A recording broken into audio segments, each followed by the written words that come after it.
Today, England is one of the most influential nations in history. Its language is spoken across the globe. Its kings and queens shaped centuries of politics. Its empire once ruled nearly a quarter of the earth. But here's a question.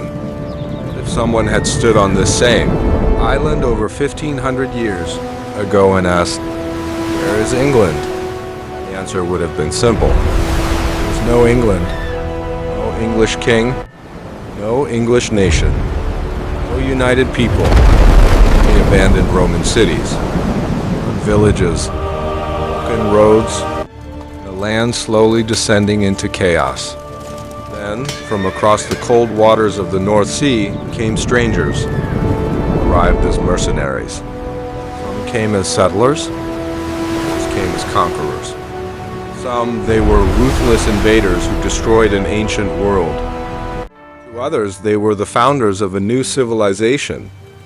Over the next 6 centuries, these warriors would build kingdoms, fight endless wars, embrace a new faith, survive devastating Viking invasions, and forge the foundations of the nation we now call England.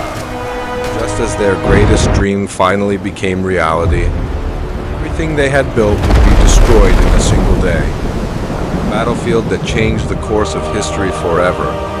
This is the complete story of the Anglo-Saxons, the story behind the birth of England. The year was 410 AD. For nearly 4 centuries, Britain had been one of the most distant provinces of the Roman Empire. Roman engineers had built roads that stretched for hundreds of miles. Stone cities rose where forests had once stood. Massive forts guarded the frontiers. Trade connected Britain with every corner of the Roman world, from North Africa to the Mediterranean. For generations, Roman rule had brought order, law, and stability to much of the island. No empire lasts forever. By the early 5th century, Rome itself was collapsing. Civil wars weakened the empire from within. Germanic tribes crossed the Rhine in overwhelming numbers. Visigoths marched into Italy. Across Europe, Roman frontiers were breaking apart. The empire no longer had enough soldiers to defend every province. And Britain, simply too far away. In 410 AD, Emperor Honorius delivered a message that would change British history forever. Cities of Britain could no longer rely on Roman protection. They would have to defend themselves. One by one, the last Roman soldiers departed the island. Ships disappeared beyond the horizon. People realized they were witnessing the end of an era. The Long Empire had not been defeated in Britain. It had simply walked away. What remained was a dangerous power vacuum. Without Roman legions, roads began to fall into disrepair. Fortresses were abandoned. Trade declined. Local leaders struggled to maintain authority. Across the western mountains, the Picts launched new raids. North came fierce attacks. Across the Irish Sea, Scots struck coastal settlements. Communities that had once depended on Roman protection suddenly found themselves standing alone. The island that had known centuries of imperial rule was now entering one of the darkest periods in its history. Desperate British rulers searched for a solution. They needed warriors, men who knew how to fight, men who could stop the constant invasions. They looked beyond the sea, toward the lands of northern Europe. It was a decision made out of desperation. It would become one of the most important turning points in British history, because the warriors they invited would never truly leave. The Roman legions were gone. Britain stood alone. Its once great cities were fading into silence, while local rulers struggled to defend their lands from constant attacks. Every season brought new raids. Villages were burned, livestock stolen, and entire communities forced to abandon their homes. The island was desperate for warriors. According to early medieval sources, one British ruler traditionally, identified as Vortigern, made a decision that would change history forever. Instead of fighting alone, he invited experienced Germanic warriors from across the North Sea to help defend Britain. At first, the plan seemed brilliant. Newcomers were fearless fighters, skilled sailors, and hardened survivors. They knew how to battle in harsh conditions and had spent generations fighting for land and wealth across northern Europe. First groups are believed to have included the Angles, the Saxons, and the Jutes, although later, generations often grouped them. Together under the name Anglo-Saxons, they were not one united people. They came from different regions of present-day northern Germany, Denmark, and the Jutland Peninsula. They spoke closely related Germanic dialects, worshipped pagan gods such as Woden, Thunor, and Tyr, and above all, they were warriors. At first, they served as mercenaries, protecting Britain's eastern coastline from raids. They were paid with land, food, and silver. Peace did not last. As the years passed, disputes over payment, territory, and power grew worse. According to later traditions, the alliance collapsed. The very men who had been invited to defend, Britain now began fighting for themselves. More ships crossed the North Sea. These were no longer small bands of hired soldiers. They carried entire families, women, children, farmers, craftsmen. They were not arriving to earn wages. They were coming to build a new home. Wave after wave of settlers landed along Britain's eastern and southern coasts. Some communities resisted, others were conquered. Local Britons fled westward into what is now Wales and Cornwall. Others remained and gradually lived alongside the newcomers. For centuries, stories claim that the Anglo-Saxons completely drove the native Britons from the land. Modern archaeology paints a more complex picture. In many regions, there was fierce fighting. In others, cultures mixed through trade, migration, and everyday life. History was not a single battle. It was a slow transformation that unfolded over generations. As the newcomers expanded, they founded their own kingdoms. Sussex, East Anglia, Mercia, Cumbria, and Wessex. Together, these kingdoms would later become known as the Heptarchy the Seven Kingdoms. There was no united England. Each kingdom had its own king, its own ambitions, its own wars. Alliances changed constantly. A friend one year could become an enemy the next. Power belonged to whoever could hold it by force. Amid these violent struggles, another legend was taking shape. For generations, stories spread of a great British leader who resisted the Anglo-Saxon advance. A warrior whose victories inspired hope during Britain's darkest years. His name, Arthur. Was he a real commander? A forgotten king? Simply a legend created over centuries of storytelling? Historians still debate the answer. There is no contemporary evidence proving that the legendary King Arthur existed exactly, as later tales describe him.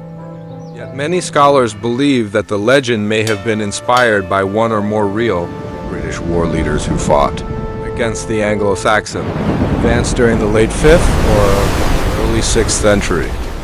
One battle appears again and again in these traditions. The Battle of Mount Badon, according to early accounts, British forces won a major victory that temporarily slowed Anglo-Saxon expansion. Exactly where the battle took place remains uncertain. Its commander remains unknown. Its impact echoed through generations. Whether Arthur was real or not, the battle itself reminds us that the birth of England was not inevitable. For decades, the future of Britain could have turned in many different directions. The Anglo-Saxons continued to expand. Villages became towns. Towns became kingdoms. Language spread across the land. Without realizing it, they were laying the foundations of what would eventually become the English. Language itself. While new kingdoms were rising, the people still followed the old gods. They had not yet heard the message that would transform their laws, culture, their kings, and their future forever. New faith was about to arrive from Rome, and it would change Anglo-Saxon England in ways no sword ever could. For generations, the Anglo-Saxons had lived by the sword. Their kings measured power through conquest. Warriors sought glory on the battlefield. Priests honored ancient Germanic gods, believing that victory, harvests, and fate rested in the hands of Woden, Thunor, and Tiwo. History was about to introduce a force more powerful than any army. Not an invasion, not a kingdom, a religion. One that would transform England forever. In 597 AD, a small group of Christian missionaries landed in the Kingdom of Kent. They had been sent by Pope Gregory I, who believed the Anglo-Saxons could be converted to Christianity. Leading the mission was a monk named Augustine. He didn't arrive with soldiers. He carried no weapons, only faith. First, many Anglo-Saxon rulers viewed the newcomers with suspicion. Christianity was foreign. Its customs were unfamiliar.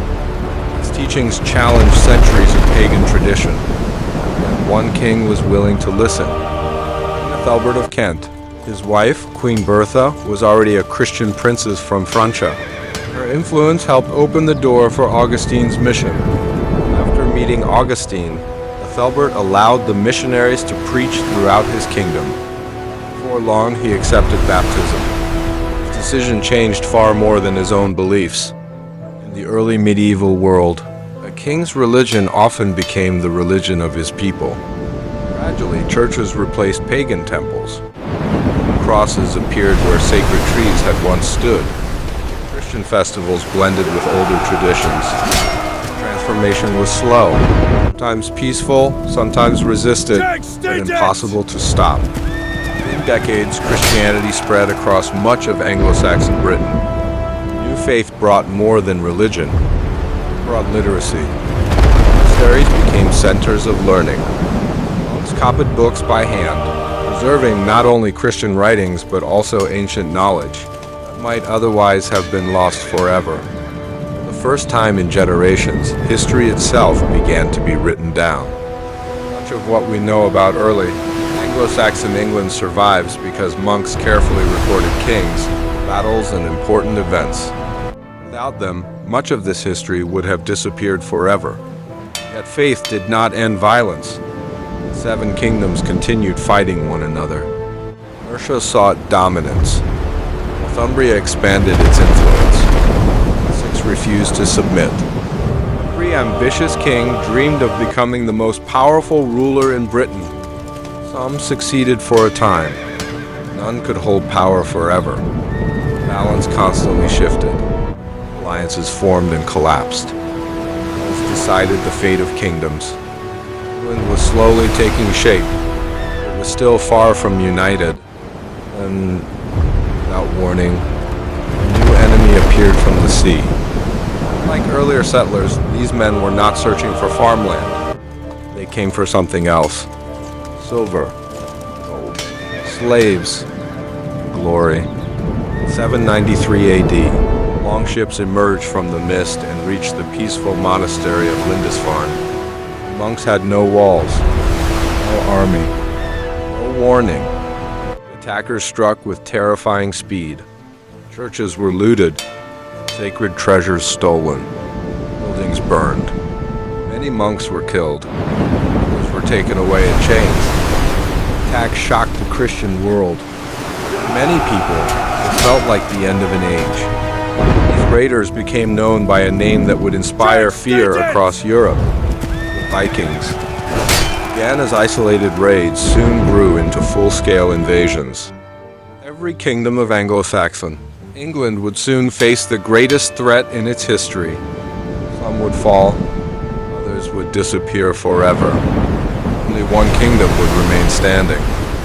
From that kingdom would rise a leader whose determination would save England from extinction. His name was Alfred. The attack on Lindisfarne was only the beginning. For decades, Viking longships appeared without warning along the coasts of Britain. They struck monasteries, villages, and trading ports before disappearing back into the sea. First, they came for treasure. Then they came for land. In the middle of the 9th century, Vikings were no longer launching small raids. They arrived with thousands of warriors determined to conquer England itself. 865 AD, a massive Viking force known as the Great Heathen Army landed in East Anglia. Unlike the raiders who had come before them, these men had no intention of returning home after a successful raid. They planned to stay. One kingdom after another began to fall. Northumbria collapsed. East Anglia was conquered. Much of Mercia was forced into submission. The map of Anglo-Saxon England was changing at breathtaking speed. Soon, only one major kingdom still stood against the invaders: Wessex. His young king was a man few believed could stop the Viking advance. His name was Alfred.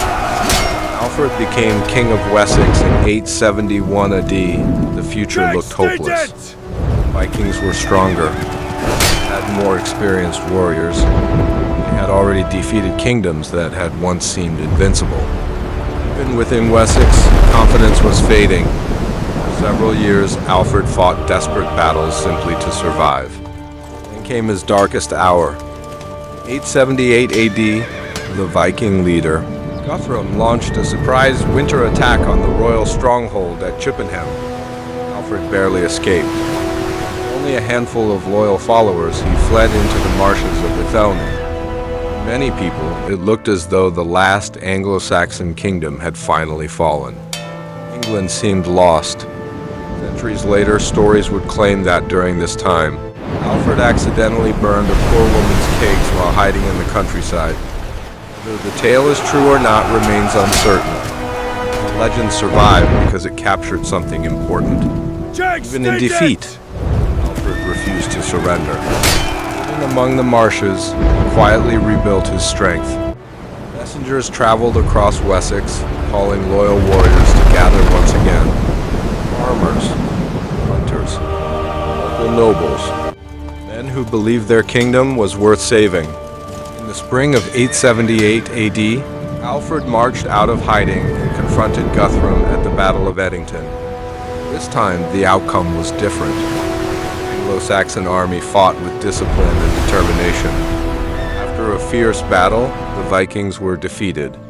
Guthrum surrendered. Later, he accepted baptism as part of the peace agreement. The first time in years, Wessex had survived. Alfred understood something his predecessors never had. Winning one battle would not end the Viking threat. If England was to survive, it needed to change. Alfred launched one of the most ambitious reform programs in early medieval Europe. He ordered the construction of a network of fortified towns known as burhs.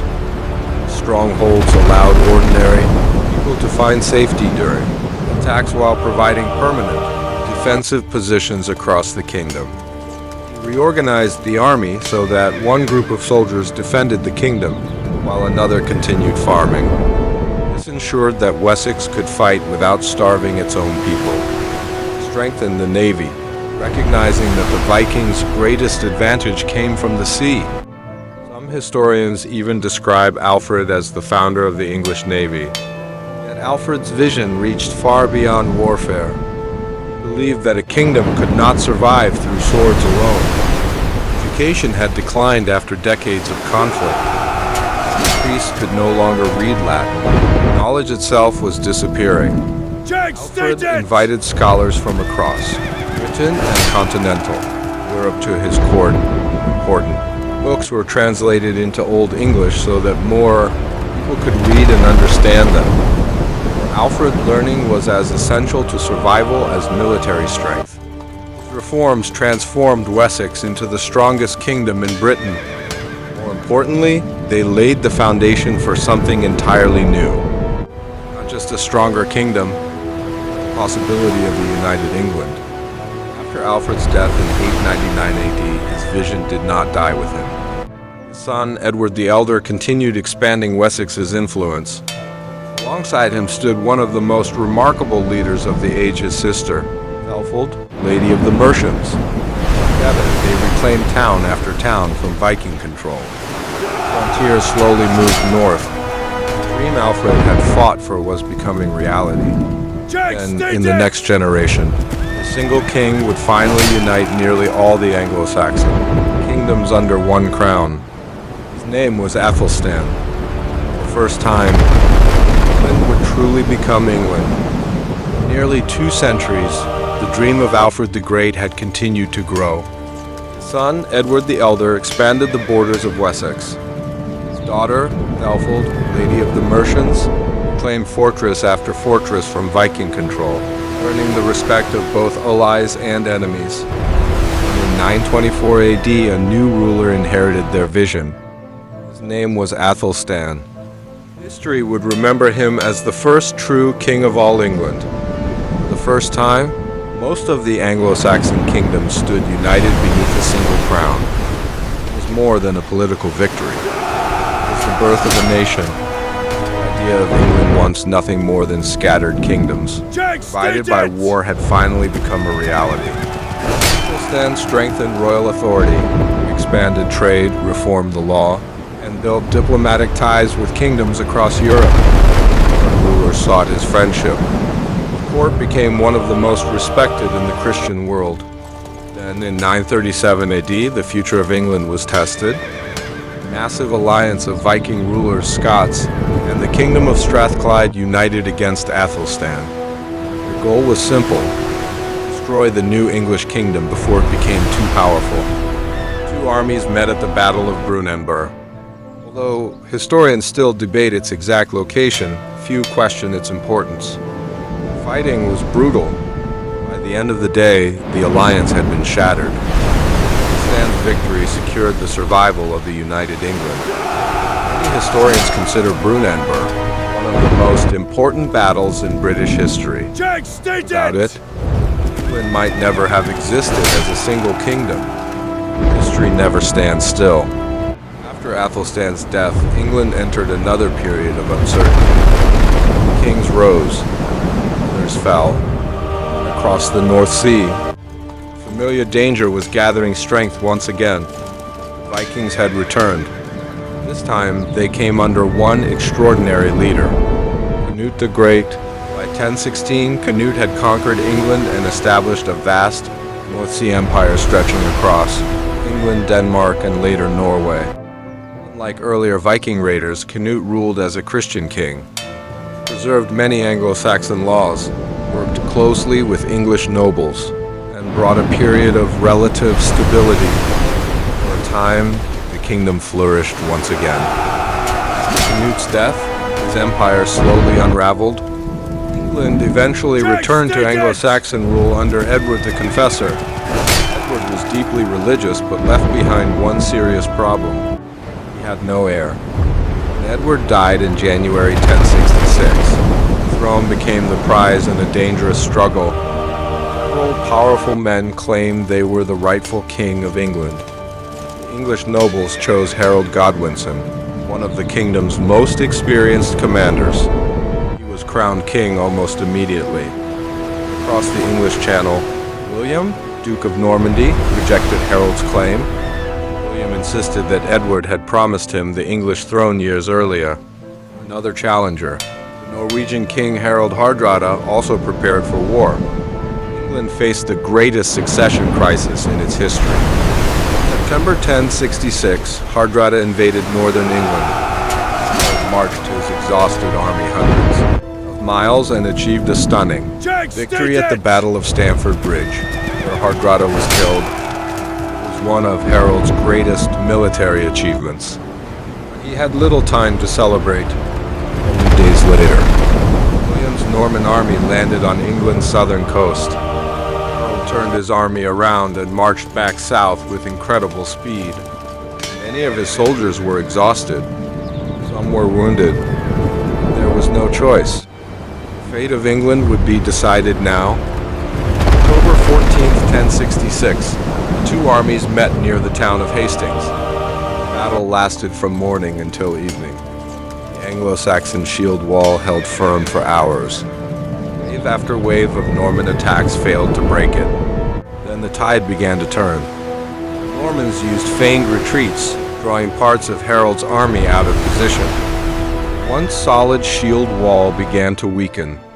By the end of the day, King Harold Godwinson was dead. Whether he was struck in the eye by an arrow or killed by Norman, Knights remains uncertain. What is certain? That his death ended more than a battle, ended an age.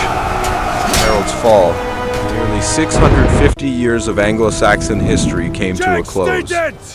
Christmas Day 1066, William the Conqueror was crowned King of England.